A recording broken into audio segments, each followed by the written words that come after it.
All right, let's get right into this. We both think the Bruins are going to win this series, correct? All right, good. Let's not waste people time, and not that I'm saying we're wasting their time with regard to. We don't have to tease it. We don't have to. No, nothing. Let's just let's get into it. Right, it's one of those god darn days today, and I got the dog running outside alone. My wife has left me, not permanently, just for the day. I'm saying, and for the night. So I'm doing the old scramble. Yep. But let's not waste people's time. Why do we think the Bruins are going to win this series? That's the great question right now. Okay, let's just get into it. I'll ask you, what we both agree Bruins have strength in goaltending. Okay, There's no question. Not just with Tuukka, but also with Swayman and Halak, the depth. Let's quickly go over the weaknesses and strengths of Vanecek's games. In your eyes, are what? His strengths are he's a young, athletic, moves very well, skates very well. And for all of those things, those are his weaknesses.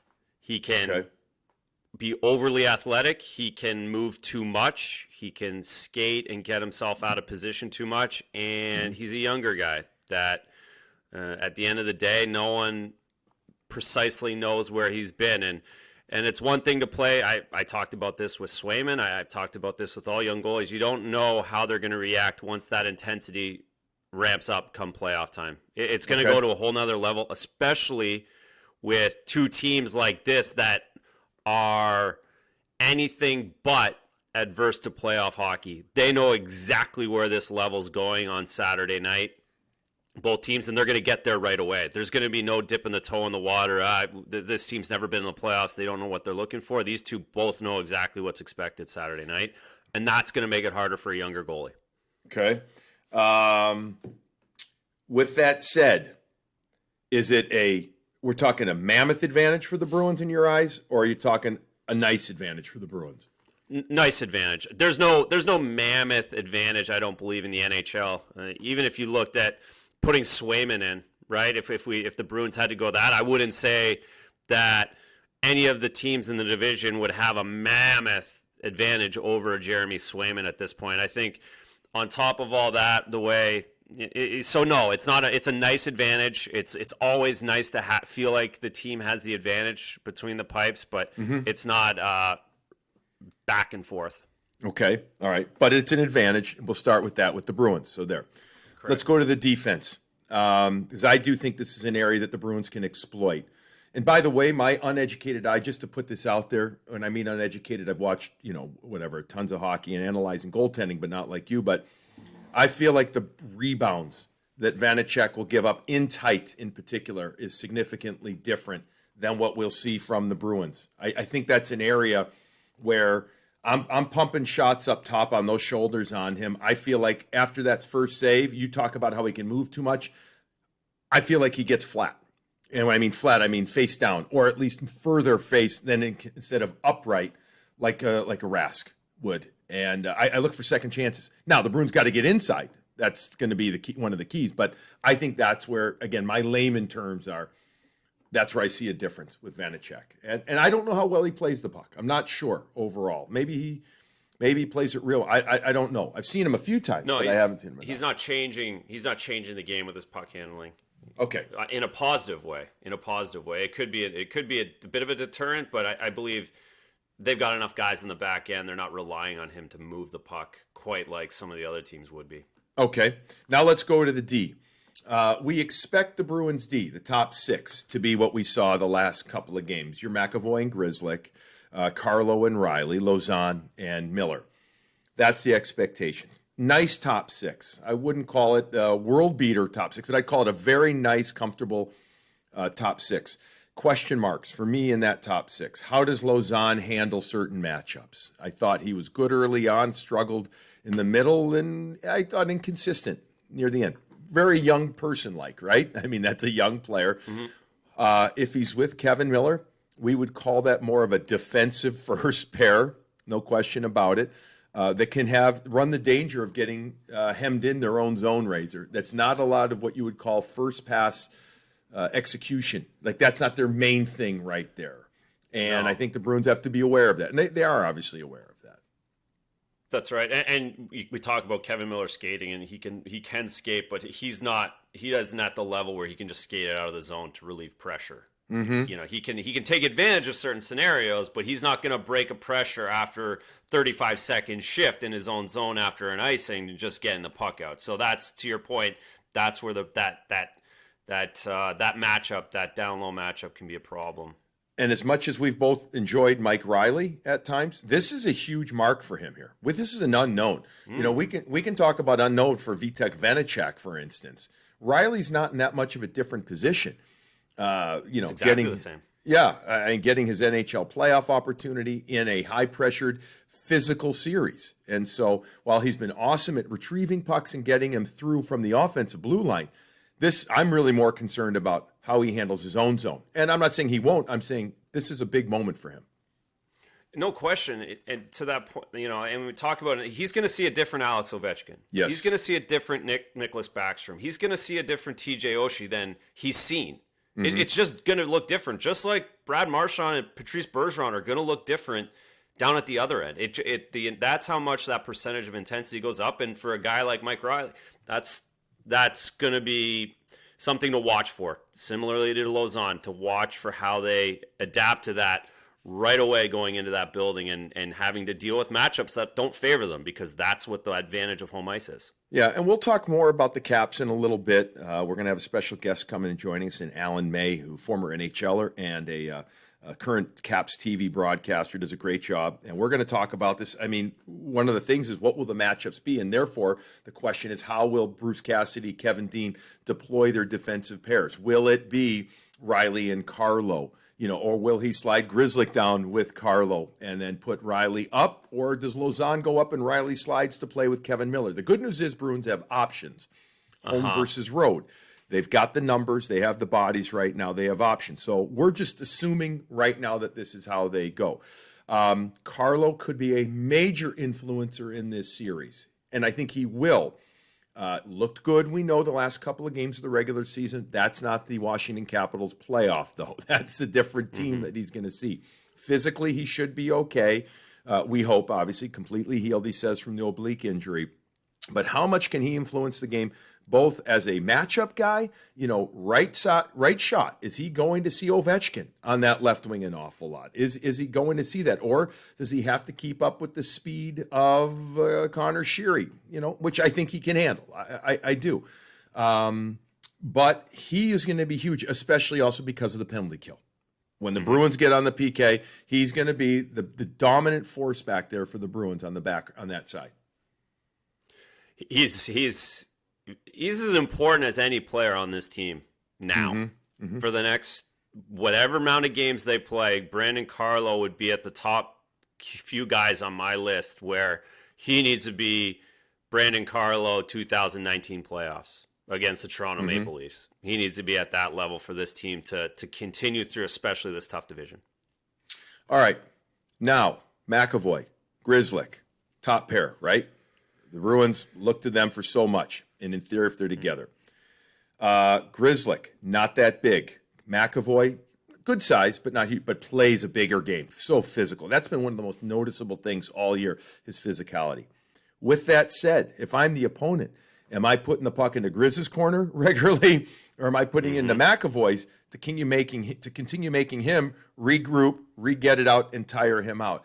I think they'll target Grzelcyk's corner. I mean, look, they're going to go after both of them, but I think they're really going to try and put the puck into that corner to try and take advantage of his lack of size. And he's going to obviously have to rely on his maneuverability and skating to get the puck out. He's going to have to be quick. He's going to have to be well aware of the situations where he has to just chip it. We've seen him. He's been injured because of scenarios where he held onto it a little bit too long or didn't recognize the danger of getting hit. And he's going to have to be extremely sharp because there's some big bodies moving down that left wing of the Washington Capitals. And his right corner, he's going to have to be well aware and to that point, you know, not put himself giveaway and taking a penalty, you know, a hooking penalty, a holding penalty, things like that as well on top of that down in that corner. He's going to really have to move his feet against this team even which might be counterintuitive at times, right? You think against a more physical team, you don't have to, but for him, he's got to move his feet more against a big physical team like Washington. Absolutely. Especially, and I do think that, look, it's all part of, when we talk to Stephen Camphor, it's all part of the game plans. They're going to target certain guys specifically, and it wouldn't shock me at all, Grizzly, and that's where he's going to be, target him, see what you can get him, and then start, forcing McAvoy to go over and support him, take him out of his rhythm, take him out of his role. All right, the Caps D crew. Listen, they're big, they're long. You look at Chara, you look at Dylan. John Carlson's a good-sized guy, too. I wouldn't call him overly physical. But I've said this numerous times, and I'll say it again. I think if you try and play him straight up, meaning you try and skate it past him all the time, I think you're going to have a hard time. I do. I think you've got to get these big bodies deep into their zone, turning their feet, and then forcing them to have to play in tight spaces. If you can support the puck off your forecheck, change the point of attack, and force them to have to move and then reset, we've seen openings against them in the high mid-slot area. I think that's where the Bruins, and by the way, the Bruins aren't tiny. They've got some decent size up there, but they're also quick. I think that's where the Bruins, I guess we'll call it the trenches, but I don't think the Bruins need to slug it out in the trenches. I just think they need to move it out of the trenches, and they will create some openings for themselves. They need to go right at them. That was the book on Chara when he was here in Boston. Through that, they went right at him. You don't. Montreal always went right at his feet. Always right at him. You can't try and avoid the bigger defenseman. You need to go right at them, and I'm sure the Bruins offense understands that and recognizes that. I think that's why they succeeded, because they're good in tight. We talk about how great Marchand is in tight and using his body and his leverage. They're going to go right at this D. I would be, there's probably going to be less, if it's a dump in, it's a chip off the boards, right, and make them turn really quick and not let them get back to the end. And it's going to be right at them. I think that's the way to exploit them. They're very good offensively. They are. They're very good. They have big shots back there. Carlson with 10 goals. They outscored the Bruins D 25-15. That's a big advantage over just 56-game season. That's something to look for as an advantage for the Caps on the backside. So here's a number, as I got a little into I wouldn't say the analytics, but just the inside, right? To your point about the hits, but going at them. But for the regular season and the Jensen-Chara pair, you ready for this, for hits taken? You ready it exacerbates your point of, wait, this is what people normally think. And it's true in the regular season. Jensen took 122 hits in the regular season. Chara took 33. The fewest of any Washington Capital regular defenseman. Because nobody wants to go get their ass handed to him by bumping into Chara. It's not about hitting him. No. It's about being there next to him. It's about forcing him to move his feet, turn to the wall. If you can force the big boy to turn to the wall simultaneously on the forecheck attack, whether it's F1 or F2, that's where you will win those battles. If you're just going to try and run the guy, forget it. Forget it. You're screwed. Yeah. You might as well just keep running into the plexiglass. It's pointless. It's pointless. I do think, though, when it's all said and done, that this defensive crew, and by the way, something to keep an eye on, folks, the D crew, to Razor's point about being involved offensively, they will also look to send the weak side D an awful lot off of the breakout hard into the attack. So if they move it, especially the right side, you're talking Schultz, you're talking Carlson, right? You're not talking Chara and Dylan. You're talking guys that can accelerate out of their zone. Folks, that is something that the Bruins, especially that high forechecker, if the Bruins lose control of the puck, they cannot over-attack. They have to reload, because if they don't reload, meaning come back up, if they don't reload and they get beat with one pass, watch out. The Caps are going to attack with 4 guys. Nothing that we haven't seen from some other teams. Orlov's really good at that, huh? Orlov's really good. He is really good at jumping in and picking his spots. Really good defenseman. I like him as much as anyone they have. I would agree. And it's funny. You don't always think about him, and yet you can make an argument he's their best all-around defenseman. Yeah, exactly. Absolutely. All right, so D. Cruz, Bruins, don't screw around with the puck. Get involved. But I like the mix that they have. I feel like the Bruins D crew can play the Caps both in a rush game and also handle in their own zone. I do. The Caps defense, if you play them straight up, very tough. I think if you get them turned, advantage Bruins right there. Yeah, and the one we're gonna move, but the one advantage the Bruins defense has is that their forwards are better defensively too. Okay. All right. Well, let's get to the forwards then. So good segue there. Yes, excellent segue. You're getting it, big boy. I love it. So forwards. Learn it from you best. We know that the Bruins are healthy right now. I'm knocking on wood. That's not my door. All right. Right now, we know that they're healthy heading into the series. Coyle is back. Are you surprised that he's on the right wing? I'm not. Even though we both have said we think you end up winning more with him at center when it's all said and done. But I am not surprised that he's coming back on the right wing. You're shaking your head so on YouTube people can see the no. Give me the affirmation on the podcast side.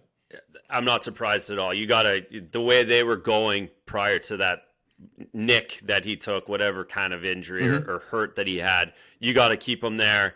And listen, try and run with it. Maybe he doesn't have to be at center, right? Let's find out. Maybe he doesn't. I think he does. I think he does need to be at center. I think over the long haul, but maybe I'm wrong. Maybe they can use him on the right side, and Corrali and Lazar can do the job as those third and fourth line centers, and let Coyle just get in on the forecheck. Maybe he'll catch fire out there. So I'm not surprised. Start him there. If the first adjustment that's going to be made on the bottom six is Coyle moving back to the center. That happens. I would think so too. So you've got your Bergeron line. We've got our Krejci line. All right. You know those folks. You know who they are well. Ritchie, Corrali, Coyle is your third line to begin Saturday night. Now, big line, 6'2", 216 type average. I mean, they're all big, thick. If they're moving their feet, especially the wings, I like what they got. And I do think that Corrali seems to be a more confident offensive player with these guys. It seems like he's less crazy with the puck and just gets it to them. At least that's what I hope. My eyes are maybe trying to tell me that. Your fourth line to begin, a different way of looking at it right now. DeBrusk on the left, Lazar in the middle, and Wagner, the veteran, on the right. That means you have Frederick and Kuhlman as your extras. I don't think Brutch will hesitate to put one of those guys in if need be. But I don't disagree with these lines at all going in. And some people say, maybe you need Frederick to go against Wilson. I'd actually try and take that away early on. That's why I've got no issue. What do you think? I don't want Frederick going in there and stirring the pot. I think that's right down Washington Capitol Avenue. I'm with you. I think they have to play away from all that. They have to let Tom Wilson sleep. They have to let Ovi sleep. They have to stay away from all of that stuff. So I don't want Frederick going in there stirring the pot and trying to wake him up into misconduct. No, that's the time is past for that. If they need more retribution for whatever issues they have with Tom Wilson, they get that next year. Right now, it's going out and going right at their defense, like we talked about. I think Kuhlman will be interesting with his speed. If he gets in, yeah. I think to that point of going at the defense, I think that speed could be beneficial against a bigger team. But Wagner gets the nod, and DeBrusk. Let's see DeBrusk get going, using his speed, on that left side. So they're going to be up against it because that Dowd line was very good. Good for the Capitals. And I'd give the Caps match. I'd give them, Razor, an advantage, significant advantage as far as an identity. We'll call them fourth line, but we'll call it ground line. By the way, we don't know if they're going to be their fourth line only because of injuries and COVID. Kuznetsov is still on the COVID list. What's up with Oshie? Again, we're going to have Alan May on in a couple of minutes joining us. We'll go into all of that. But Dowd, Hagelin, and Hathaway, you agree, right? That's an advantage for the Caps. Absolutely, those guys. And Hagelin's a guy who's won cups. He knows exactly how to play in the playoffs.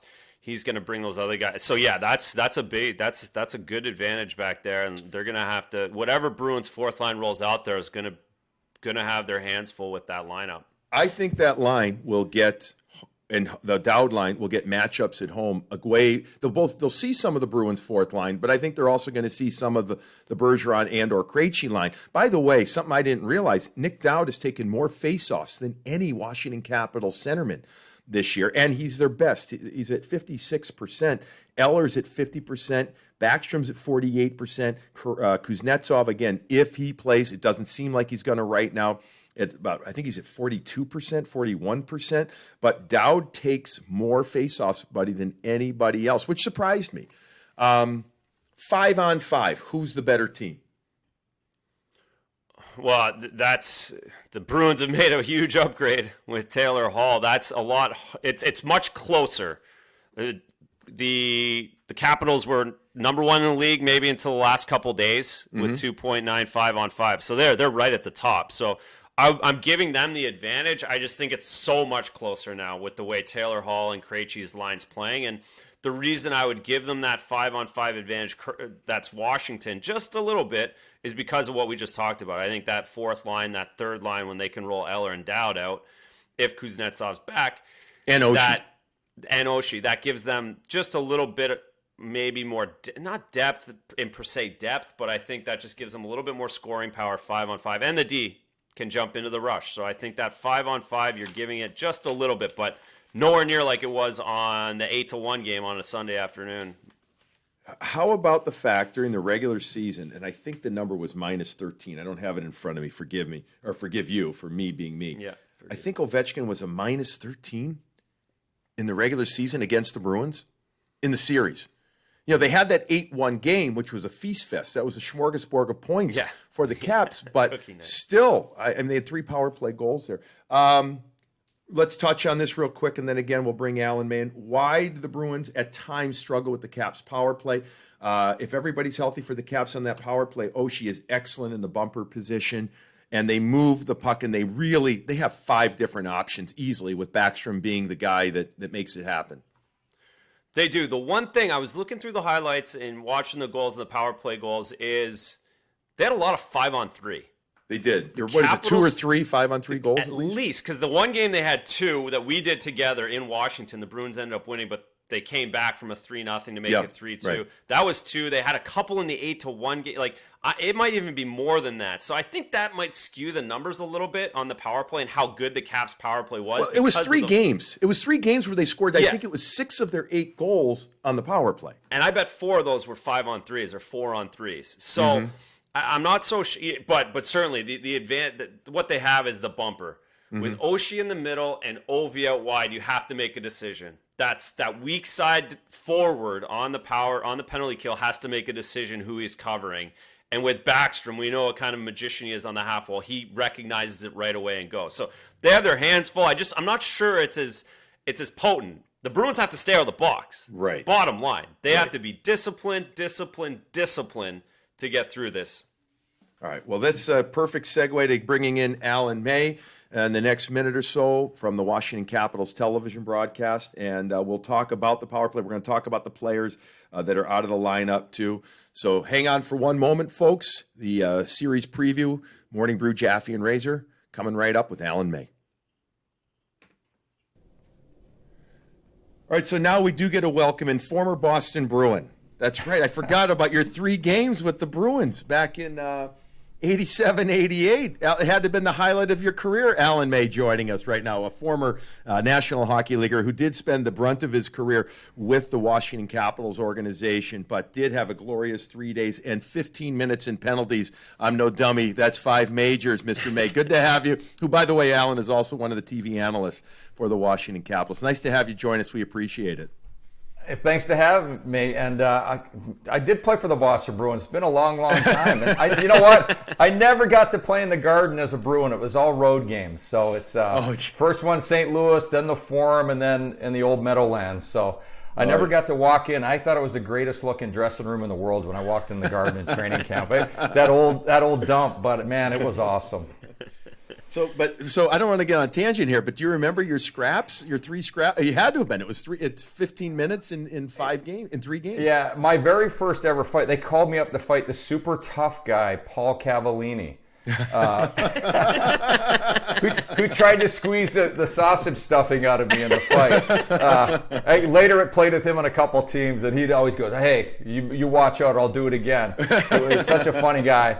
And I was kind of embarrassed of that fight because I just wanted to kick his ass. And then, but there was no winner, no loser. I got my first NHL game, and that's the bottom line. Then you could die. And then the next game was I fought Shane Corson in Montreal. And back when I played, in the American League, whether it was a preseason game for the Bruins or an American League game, you're playing against anything to do with Montreal. Yep. You had to kick ass and take names. So they brought me up in my first shift of the game. I think it was my first shift. I had a pretty good tilt with Shane Corson. And then the next fight I had, and there was a bench clearing brawl, by the way, that game. And I got, goes without saying. And I got paired up with Larry Robinson, and he just strapped me up and he said, "Hey kid, we're just watching." And I go, "Please let me go." And I didn't know of him as a fighter. And so after the game, Terry O'Reilly goes, "May, what the hell's wrong with you? You should have kicked his ass." I had no idea that in a previous career of Terry O'Reilly's that Larry Robinson absolutely demolished him, like just wiped him. Yeah. And Milbury told me the next day, who was my head coach, he said, "I heard Taz gave it to you last night." I go, "Yeah, what the hell was that all about?" He's just fooling around because Larry kicked his ass real bad. The only reason Larry doesn't fight is because he hurts people. He doesn't like to hurt anybody. And then my next fight was fighting a guy that Arnold Schwarzenegger looked like at the time with a mullet, Ken Danico. Oh, shit. Yeah. So I hit the goalie or inadvertently bumped into the goalie, which was my favorite thing to do to start a fight back then. And I end up, it was so fun, Andrew, back in the day. Like, you look at that. And I end up fighting Ken Danico, and he was just overpowered me. He probably had me by 40 or 50 pounds at the time. I was like a jacked up 165, and he was about 225. And I remember after we flew back to Boston, it was a Sunday afternoon game, and we get back, and O'Reilly said, "I'm going to drive you back to the hotel." So we're pulled over, I think, on I-95 somewhere, and O'Reilly's showing me how to fight lefties on the side of the road in our overcoats. Could you imagine all the Boston Bruins fans, that are there like, "What? That's Terry O'Reilly fighting some guy on the side of the road." And I thought I was so quiet and shy back then. Obviously, I still am. But you look at it was absolutely. I love telling that story, and that was my 3 games. But I don't remember how many shots I had. I just remember I got to wear the black and gold, man. It was awesome. That is tremendous. You had 3 shots. I can tell you that. So 3 fights, 3 shots. Perfect. 3 for 3. That's worth the price of admission alone, that story right there. That's great. So Razor and I having a great time previewing this series. We're both excited for this one. Marquee teams, big time players. I guess, it's a general question that might not be fair to just start with, but I'm going to do it regardless. Why should the Boston Bruins be afraid of the Washington Capitals in this series? Give me 2 or 3 of the best things about the Caps since you follow the team as much as you do. I would go on the positive side for the Caps. What I'd be fearful of is if they get their forecheck going. They're a big, heavy, physical team. They're older, but when their forecheck is going, it doesn't matter who they play against. I think they're a better team pushing the other team back in their zone. And they've got normally they've got some really good finish in their top 6, but their top 6 is missing some guys. But the big thing is, I love their 6D as well. The 6-man unit, whether Van Riemsdyk's in or out, their 7 defensemen that they've been using this year, I think as a group are phenomenal. I don't know if it's the best in the league, but they're all veteran players. They all play with confidence. Orlov, since he's been with Karlsson, they're pushing it back. And I just look at that. And then the other side of it, you've got some game finishers. A bunch of these guys have won a Stanley Cup. They understand the commitment.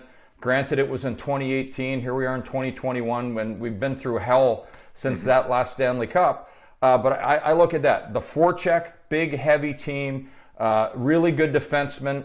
And I think that the overall concept, the belief in their coach and their new system, and the fact that they have to be a physical team like they were under Barry Trotz, because they weren't that the last 2 years. They were really soft in their way they approached the game. And I don't blame the players. They were doing what they were told. Oh, you touch. I mean, that's the beauty of this series, right? Is the game, the finishers on both sides, the winning that both teams have done in the last 10 years, and that's what's going to be so much fun. I'm going right to the goalies. Let's start there. What's your sense there? Is it going to be a Vanek role? Is it going to be Samsonov where are we at there? And is there concern there, or is there still a lot of confidence in the young kid?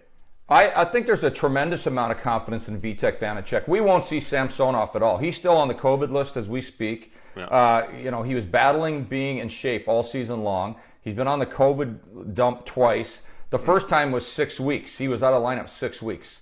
And you look back, Vanecek's been consistent. Even the games that he's let in a lot of goals, I blame the team for porous play in front of him. You probably love that as a goaltender.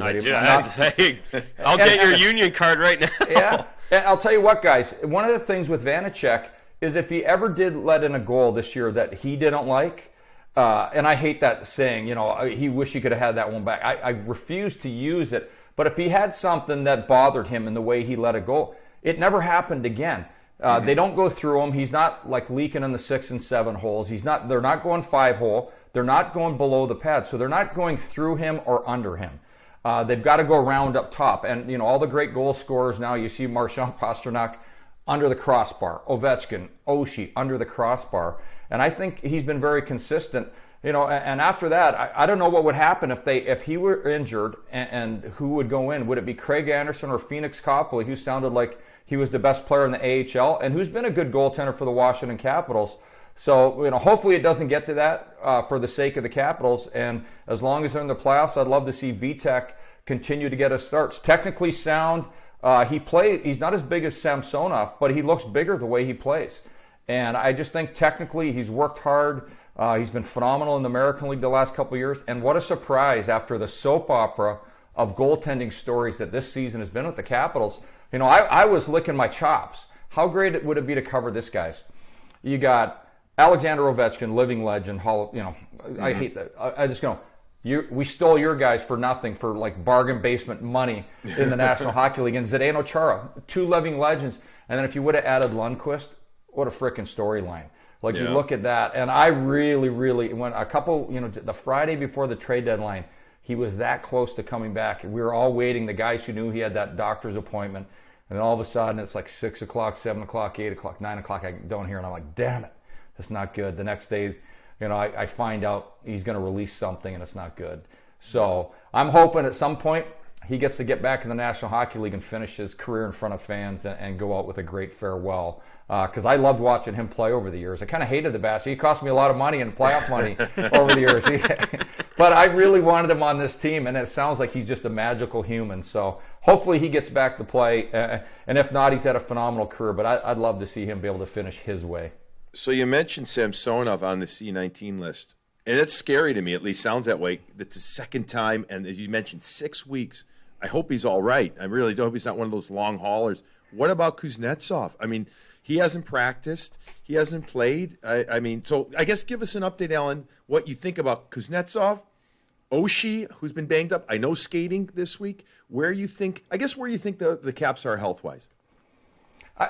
They're right there. And I was joking around the other day. I was like, well, someone goes, what's with all the injuries? I go, it's called old age. And, everyone's over 30 around here pretty much. Daniel Sprong and Sherry, I think, are the 2 guys. Maybe there's a 29-year-old sprinkled in there somewhere. But they're an older team. And, you start to develop the itises. But Oshie's right there. I could see him walking out of the tunnel and being 100% tomorrow. I think they're being precautionary. He's 34 years old.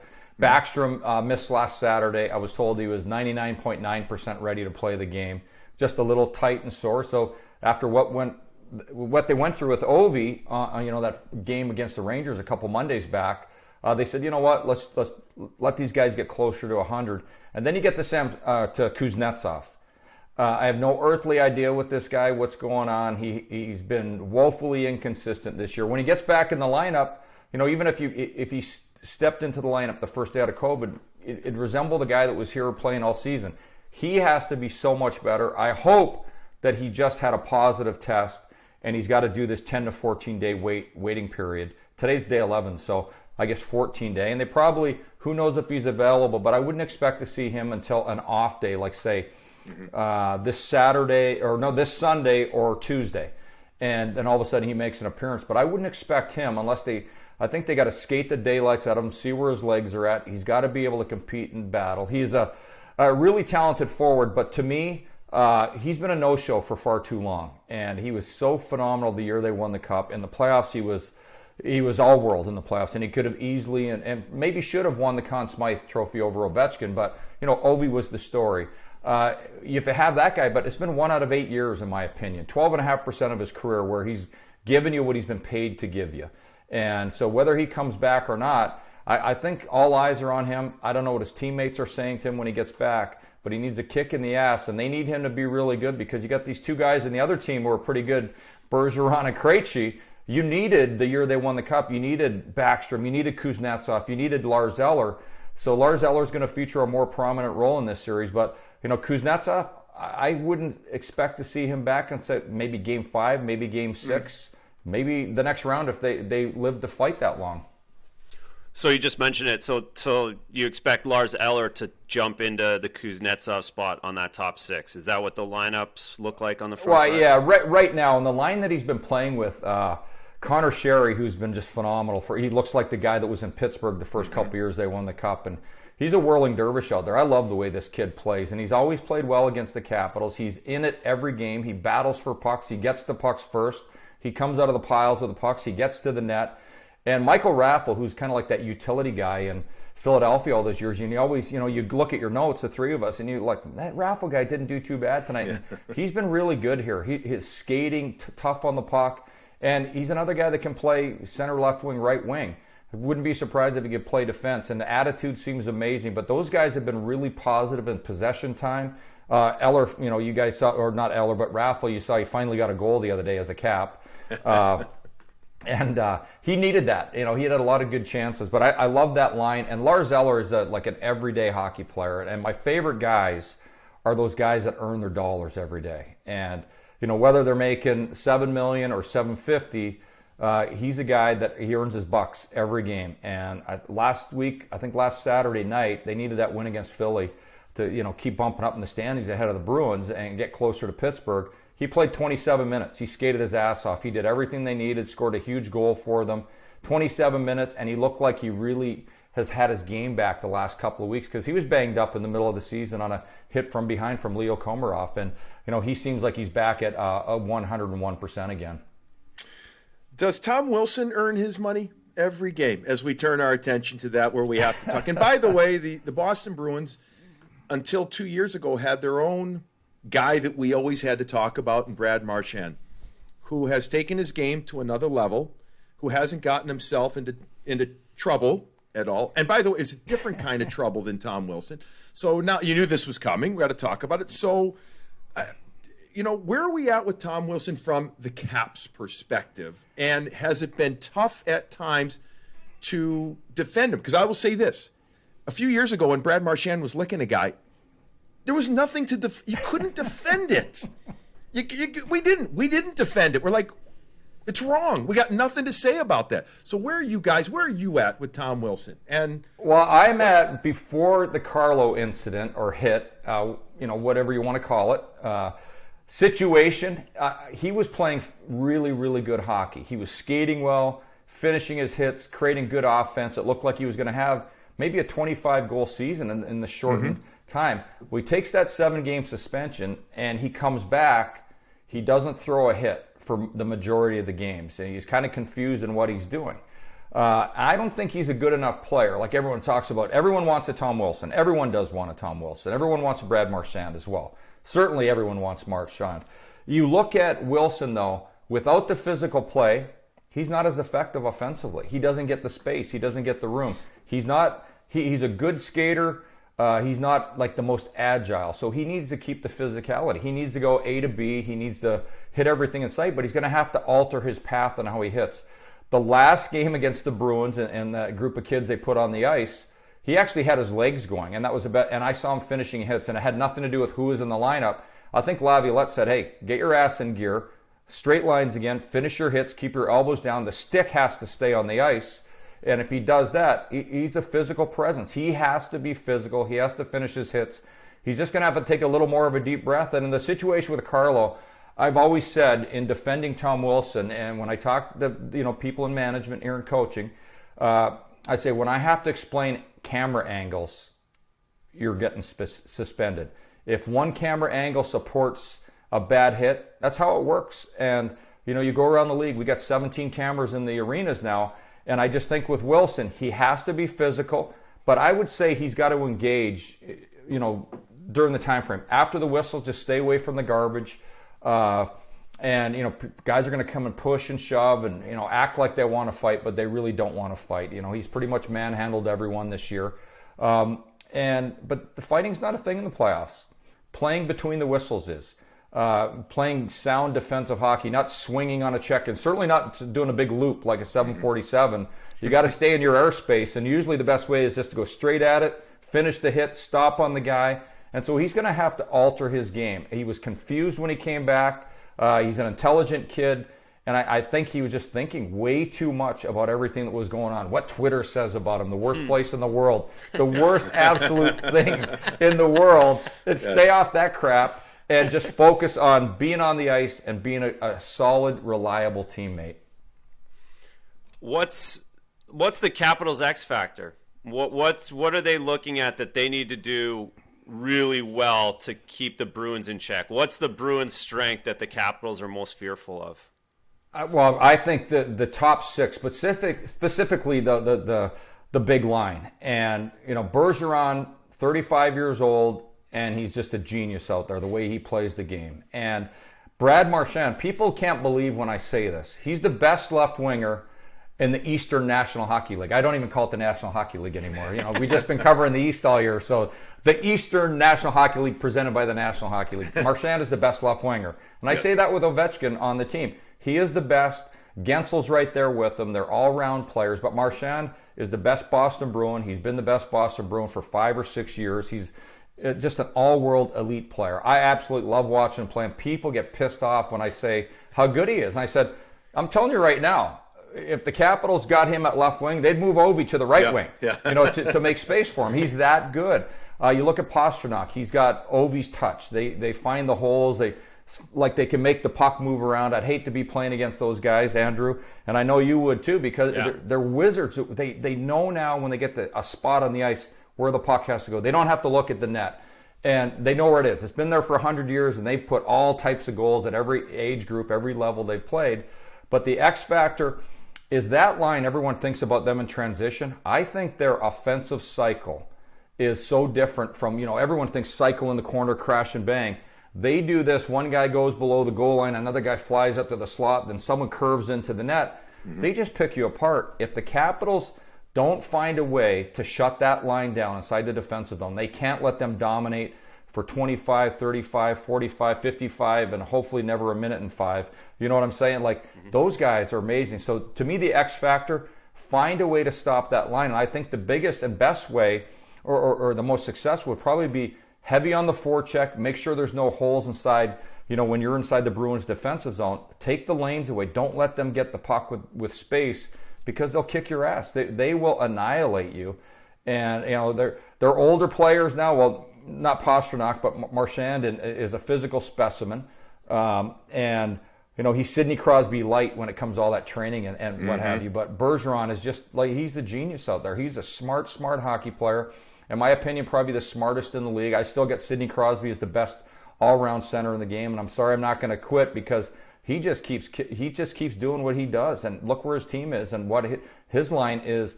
I hate to say it on this broadcast, but I think that line's the best line in the East this year. Gensel, Crosby, Russ, and just because Pasternak's been missing. He's missed some. He's been hot and he's been cold.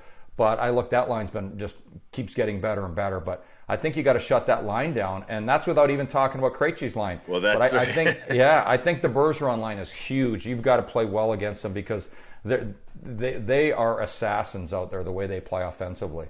Couple of quick things here before we wrap it up. This has been awesome. You said before we even mentioned the Krejci line. So which defensive pairs, you got the Caps being the home team, how do you think that they'll deploy matchups against the top two lines? I honestly believe that the key to playing that is all 6 of the Capitals defensemen, or 7, whoever plays. I'm really bullish on this team. What Zdeno Chara has brought to this team, and we talk about the leadership intangibles, the physicality, all those things. But what he's done for Nick Jensen, they've been phenomenal together. They are on the positive side of all your fancy numbers, and no matter who's doing it, what they're tracking, those two guys have been really good. And I had Nick Jensen left for dead on the side of the road, down in the ditch with a hand With Terry sticking out. O'Reilly. That was about it. Teaching him. Yeah. Getting lefts from Terry. Yeah, and I thought, yeah, we pummeled him, we left him in the ditch, but whatever Big Z did, like the whispering to him, he's been phenomenal. He gets the puck out of the zone every time. Z hasn't looked slow. He's played every game but the game in Boston when he had the triple shot block, and he has just been phenomenal. And so those two guys, they've been comfortable with the puck. You think they'll go against Bergeron line?